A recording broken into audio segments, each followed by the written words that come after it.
আজকে ছোট্ট একটা ভিডিও নিয়ে চলে আসছি। ভিডিওটা হচ্ছে আমার ছোট্ট একটা ড্রাগন ফলের বাগান আছে, যেটা আপনাদের সাথে শেয়ার না করে পারলাম না।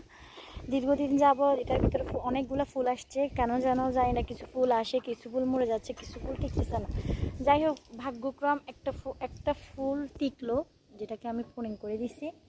এখন এখন আরেকটা জিনিস, এখানে আমার একটা ডালের ভিতরে চারটা ফুল আসছে, জানি না কয়টা টিকে। যাই হোক, চেষ্টা তো করতেছি। এখানে একটা নষ্ট হয়ে গেছে। কারো যদি ড্রাগনের বাগান থাকে আমাকে কমেন্ট করে জানাবেন, যাতে আমি ভালো কিছু মোটিভেট করতে পারি, ভালো পরিচর্যা করতে পারি। আমি কিন্তু এটার ভিতরে কোনো আইডিয়া নেই। মাশাআল্লাহ, গাছগুলো খুব বেশি দেরি না, মাত্র এখানে কইছে মাশাআল্লাহ মাশাআল্লাহ অনেকগুলো আসছে। কেন জানি না, অনেকগুলো ফুল এরকম হলুদ হলুদ হয়ে নষ্ট হয়ে যাচ্ছে। এটা তো শেষ, এটা আর হবে না, এটা নষ্ট হয়ে গেছে। এই যে নষ্ট হয়ে গেছে ফুলগুলো যখন নষ্ট হয়। এখানেও অনেকগুলো আছে, ভিতরেও আছে অনেকগুলো।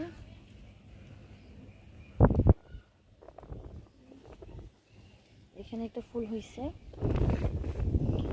জানি না কোন সার ইউজ করবো, কি করলে এটা আরো ভালো ফল আসবে, কি করলে কি করতে হবে। কেমন ব্যক্তি যদি চোখের সামনে দিয়ে এটা যায় আমাকে একটু জানাবে। এটা ধরো কত বড়।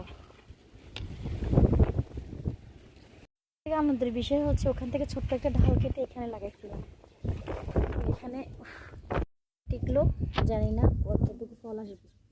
এখান থেকে একটা নষ্ট হয়ে গেছে।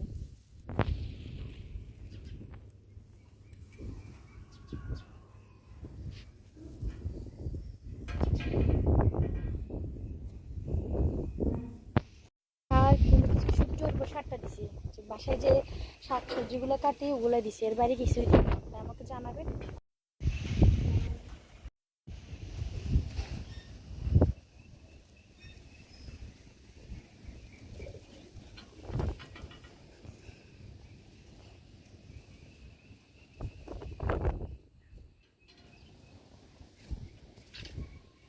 অনেকগুলো, প্রায় 100টা 200টা ফুল আসছে। এখন মনে হয় 40-50টা আছে, সবগুলো যায়। জিগে রাখে এই কয়টা টিকলেও আলহামদুলিল্লাহ, নিজের গাছ নিজের চেষ্টা করার সফল। এই আর কি। সবাই ভালো থাকবেন। আসসালামু আলাইকুম। আমার ভিডিও এখানে শেষ করে দিলাম আজকের মতো। সামনের দিন যেন ভালো ভিডিও করতে পারি ইনশাল্লাহ।